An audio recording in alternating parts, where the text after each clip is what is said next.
जय स्वामीनारायण।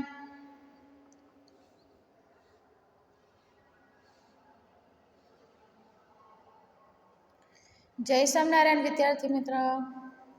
तो आज हम इकाई 4 कर्मयोगी लाल बहादुर शास्त्री का साहित्य स्वरूपे रेखा चित्र के लेखक है शंकर दयाल शर्मा के आगे हम बात कर चुके हैं। तो लाल बहादुर शास्त्री हमारे कौन थे कि हमारे देश के प्रधानमंत्री। तो आगे हम देखें कि लाल बहादुर शास्त्री के अपने उद्देश्य के प्रति दृढ़ आस्था करने के लिए कर्म का भाव तथा उस कर्म के प्रति संपूर्ण समर्पण, ये 3 बातें मुझे उनके संपूर्ण चरित्र तथा जीवन दर्शन में दिखाई पड़ती है। लाल बहादुर शास्त्री के जीवन में कौन सी 3 बातें दिखाई पड़ती हैं? देखिए, लाल बहादुर शास्त्री के जीवन में दृढ़ आस्था, उस उद्देश्य को प्राप्त करने के लिए कर्म का भाव तथा उस कर्म के प्रति संपूर्ण समर्पण, ये 3 बातें मुझे उनके जीवन चरित्र में तथा जीवन दर्शन में दिखाई पड़ती हैं। ऐसा कौन कहते हैं कि लेखक कि अपने एक भाषण में उन्होंने इसी तरह के विचार व्यक्त करते हुए कहा था कि ये 3 बातें के जो है वो ही विचार व्यक्त करते हुए कहा था कि यहाँ तक कि भले ही आप के अपने भाषण में लाल बहादुर शास्त्री ने क्या कहा था कि भले ही आप राजनैतिक क्षेत्र या सामाजिक क्षेत्र या किसी अन्य क्षेत्र में कार्य यानी काम करते हैं, ठीक है। यदि आप उसमें कि जो हम काम करते हैं, हम पढ़ते हैं, अभी तुम्हारी उम्र पढ़ने के, तो पढ़ने के या काम करने के या पढ़ने के बाद आप जो भी काम करते हैं, तो हमें जो काम में सफल होना चाहते हैं, तो उस काम में सफल होने के लिए हमें अपने दायित्वों का पूरी तरह से निर्वहन करना चाहिए। तो अपना काम पूरा करने के लिए लाल बहादुर शास्त्री क्या करते थे? देखिए, अपने दायित्वों का पूरी तरह से निर्वहन करना चाहते थे कि तो आपके कार्य और समर्पण तथा भक्ति और कर्म में के समन्वय होना चाहिए कि हमें जो भी हम काम करते हैं, कार्य करते हैं, कि उस कार्य में हमें समर्पण और तथा भक्ति दोनों हमें उस कार्य में होना चाहिए। कि शंकर दयाल कहते हैं कि मैं शास्त्री जी की सफलता का रहस्य कि उनकी इसी महत्वपूर्ण चिंतन में मानता हूँ कि लाल बहादुर शास्त्री की सफलता का रहस्य क्या है। देखिए, लाल बहादुर शास्त्री की सफलता का रहस्य है कि कार्य और समर्पण तथा भक्ति और कर्म का समन्वय होना चाहिए। वही लाल बहादुर शास्त्री के सफलता का रहस्य है कि उनके इसी महत्वपूर्ण चिंतन में कि शंकर दयाल शर्मा मानते हैं कि साथ भी यह भी मानता हूँ कि किसी भी व्यक्ति, समाज और देश के विकास का रहस्य कि इसी भक्ति और कर्म के सिद्धांत में निहित है। कि इसमें किसी भक्ति और कर्म में कि जो कर्म होता है उसमें ही वो निहित है। ठीक है। शास्त्री जी का संपूर्ण जीवन कैसा था? देखिए, शास्त्री जी का संपूर्ण जीवन श्रम, सेवा, सादगी और समर्पण का अनुपम उदाहरण था।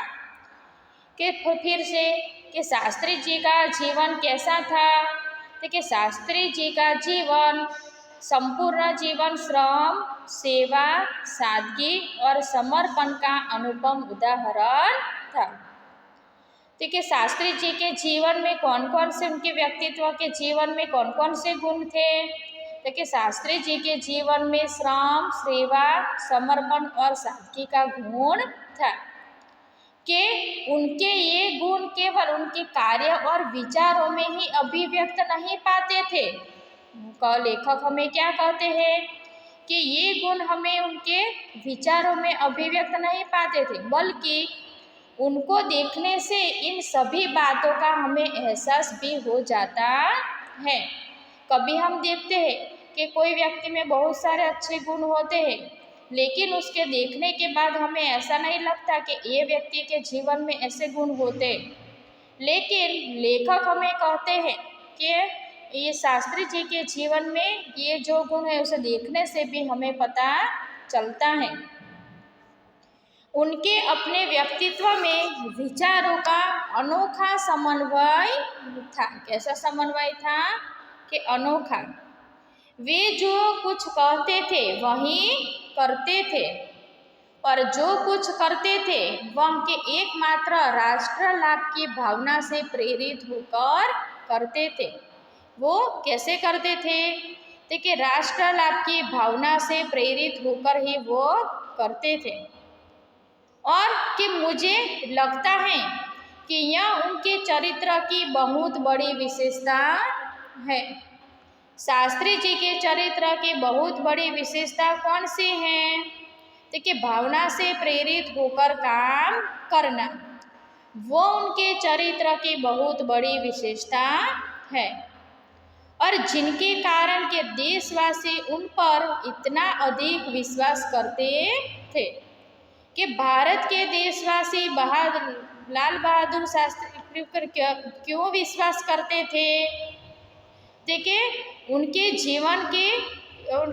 जीवन में इतना के भावना से प्रेरित होकर कि मुझे लेखक को लगता है कि उनकी चरित्र की बहुत बड़ी विशेषता थे, और ये विशेषता देखकर ही देशवासियों ने उन पर अधिक भरोसा किया था और उन्हें चाहते भी थे।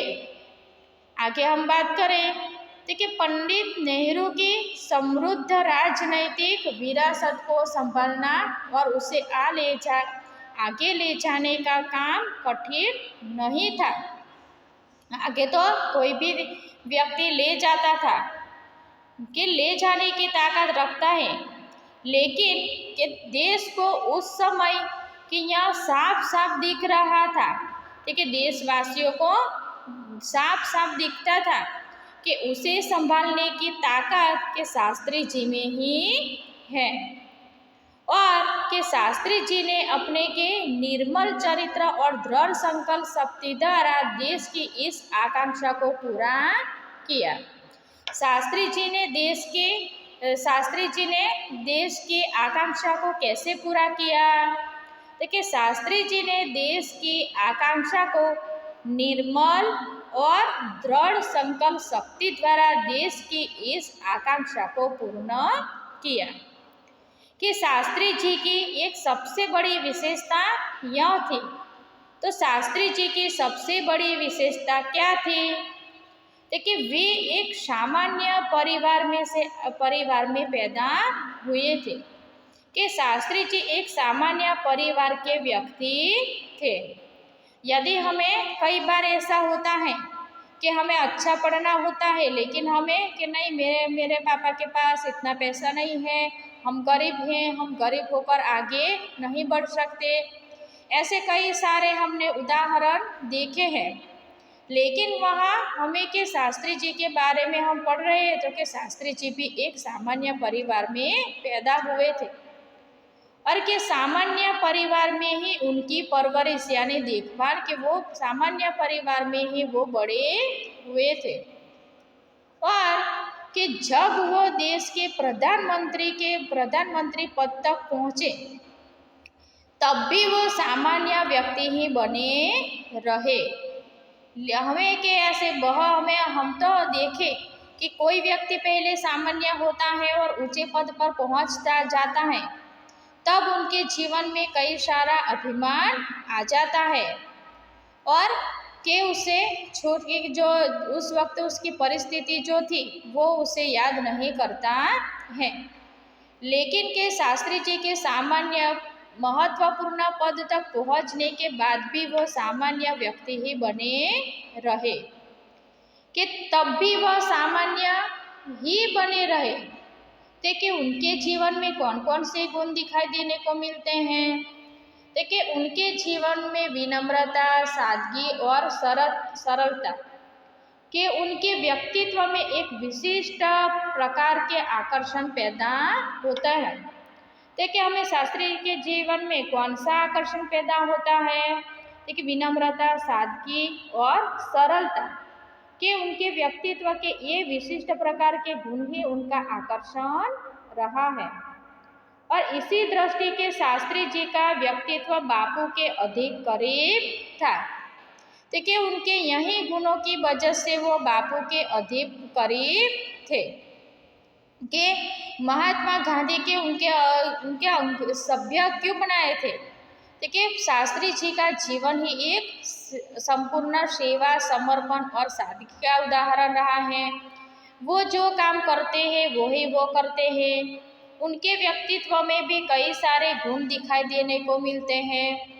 इसी गुणों के कारण वो बापू के अधिक करीब थे। तो यहाँ तक हम वो इकाई पढ़ते हैं और आगे की इकाई हम आगे बात करेंगे। जय स्वामीनारायण।